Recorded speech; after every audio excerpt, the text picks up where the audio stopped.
This is a really interesting theme to think about how much is enough. And we may have even heard the phrase, the best things in life are free. There's free air and the beautiful outdoors and all of these things. And we may even believe it, that is true, but that's not what our society promotes. And that's not what the world has become. The very structure of our society is based on us feeling like we don't have enough. That's what our economies are based on. And that's been a particular shift even sociologically since the end of the Second World War. Before then, the society was much more focused on what we need and making and manufacturing the things we need. And then post-Second World War, all of the factories that were making arms needed something to make, and they needed the economy to boost back globally. And Western society especially shifted from an economy of needs to an economy of wants. I heard recently that the average American home has 300,000 individual items in it. Now, I'm not sure if they're counting a pair of socks as 2 items or 1, but either way, that's a lot of things to own. And we consume twice as much material goods as we did 50 years ago as Western society. I also heard recently from Oxfam that the 2,000 billionaires in the world, that's how many billionaires there are. And those individuals have more wealth than the 4.6 billion people who make up the rest of make up 60% of the world. And just for context, probably that's none of you in this room because you live in the UK and that you have access to Zoom. So almost automatically, you're not in that 60%. And I also read that the 22 richest men in the world have more wealth than all the women in the whole of the continent of Africa. So we're always encouraged in society to strive for more. Somebody was asked a question, how much is enough? And that person was John D Rockefeller, who was the world's richest man at the time. And he's still considered to be the richest person in modern history. So they asked him, how much is enough? And his answer was just a little bit more. And I think that is the attitude of most of us, if we're honest. And they said, how much more do you need to be happy? And we'd probably answer just a little bit more. You know, maybe enough to buy a second car so that we can be a bit more free or flexible, or just enough to have a little place in the country, or just enough, a little bit more. Our children just commented recently that they think we're rich because the little pile of coins on our bedside table is more money than they own. So they think we're doing well. I think there was about £3.50 there. But in context, if they had that money, they would feel rich. They could buy all of their heart's imagining for a 4-year-old at least. But another person in history was asked, how much is enough? And that man was King Solomon. And he thought about that through the book of Ecclesiastes. He wrestled with that same question and came to a very different answer. In Ecclesiastes chapter 4, verse 6, he said, better 1 handful with tranquility than 2 handfuls with toil and chasing after the wind. And actually, research shows he was actually more correct than Rockefeller. The CEO of IKEA recently said that as a Western society, we've reached peak stuff. We don't need any more things. We'll probably never have more than we have now. And with all of this stuff that we have, all of these possessions that we have accumulated for ourselves, are we any happier as a society? And the simple answer is no. Well, the simple answer is yes and no. Because statistics show that when people are asked about their happiness, if they're in poverty, real poverty, then the answer is no. And that they get happier and happier the more they have until they reach a certain point. And then research shows they get unhappier and unhappier as more and more things have. So happiness is actually a bell curve between having nothing and having too much. And there is actually statistically an amount that is enough, that having enough is actually what makes us happy. And enough can vary, but actually there is actually an amount that is enough. And Jesus was also asked the same question, and this is where we're coming on to today, that he's saying, really exploring that same question of how much is enough.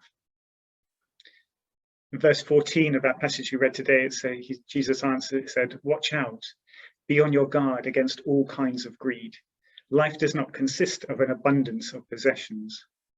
And that abundance of possessions is more than the enough. The man who built those barns with that extra food, he had enough. Every year those barns were big enough to see him through the winter or the dry season or the hard times or whatever it might be. But he wanted more than enough. He wanted abundance. And that is really what he was being reprimanded for. That abundance didn't come to him, it went to someone else. Now, Jesus didn't stop at just saying that there isn't enough.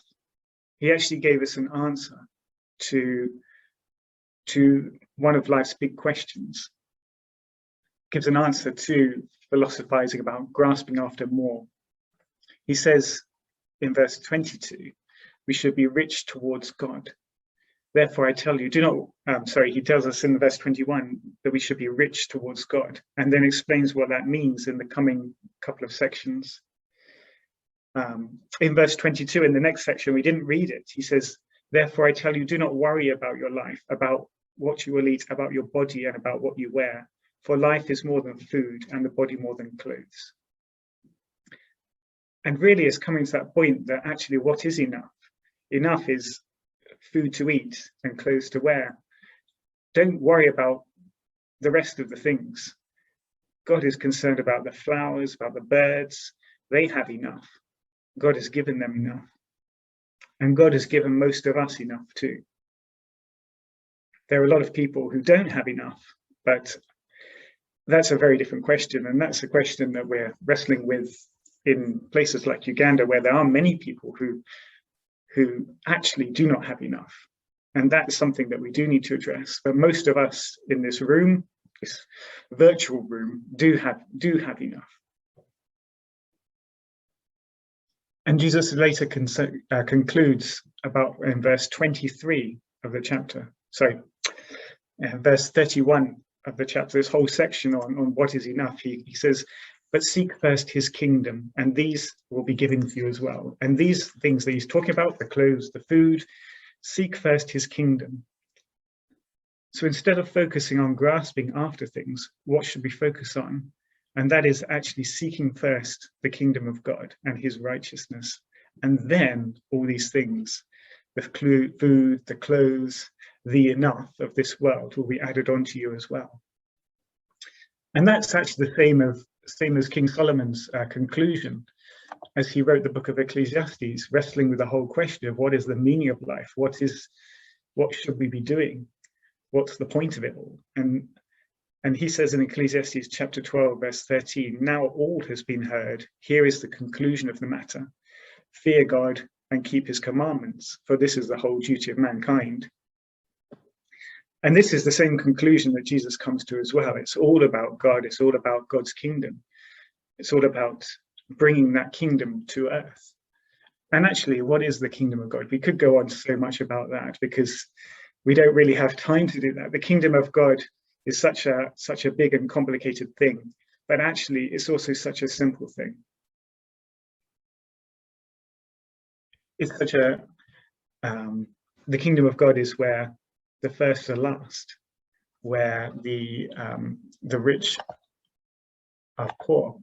The kingdom of God is that the poor in the spirit will inherit heaven, that those who mourn will be comforted, that the meek will inherit the earth, that those who hunger and thirst for righteousness will be filled, that the merciful will be shown mercy, that the pure in heart will see God, and the peacemakers will be called children of God.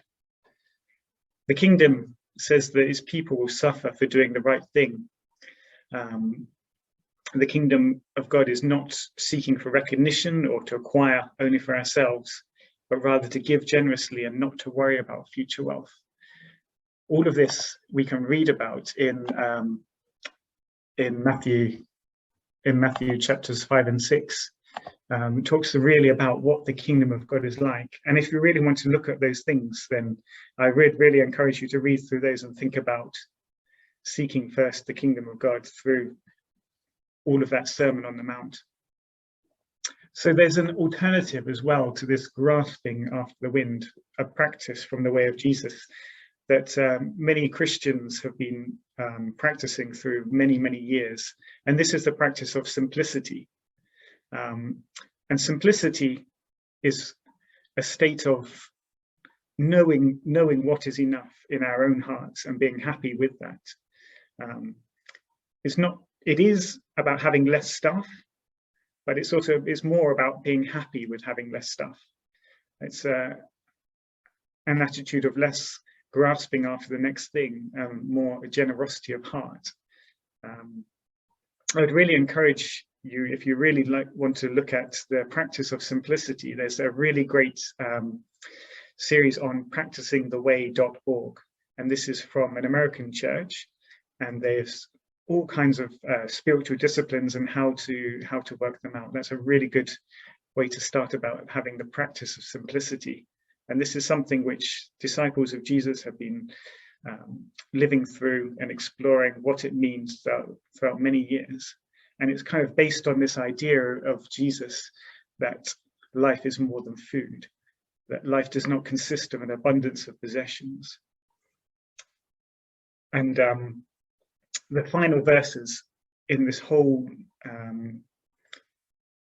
speech, I suppose, of Jesus, in verse 32, it says, "Do not be afraid, little flock, for your Father has been pleased to give you the kingdom. Sell your possessions and give to the poor.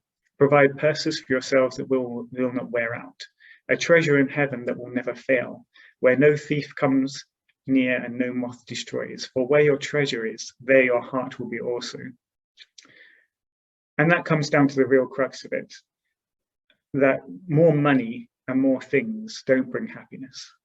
What brings happiness is seeking the kingdom of God and having your treasure there, having your treasure not just in the future heaven, but in the current living kingdom of God here on earth. And that where your treasure is, there your heart will be also. So I'm not prescribing to do anything, to give more or to give less, but actually it's more about where your heart is and where your attitude is. Everything else will flow from that. There's lots of sermons on giving and lots of preachers who will say you need to give more and give, but actually it's not so much about giving more, it's about being happy with what you have or happy with even less. And that is really what I want to say today. This is what it means from a well-being perspective. Just to be in the knowledge that you're among the richest people in the world, among the most blessed people in the world, and that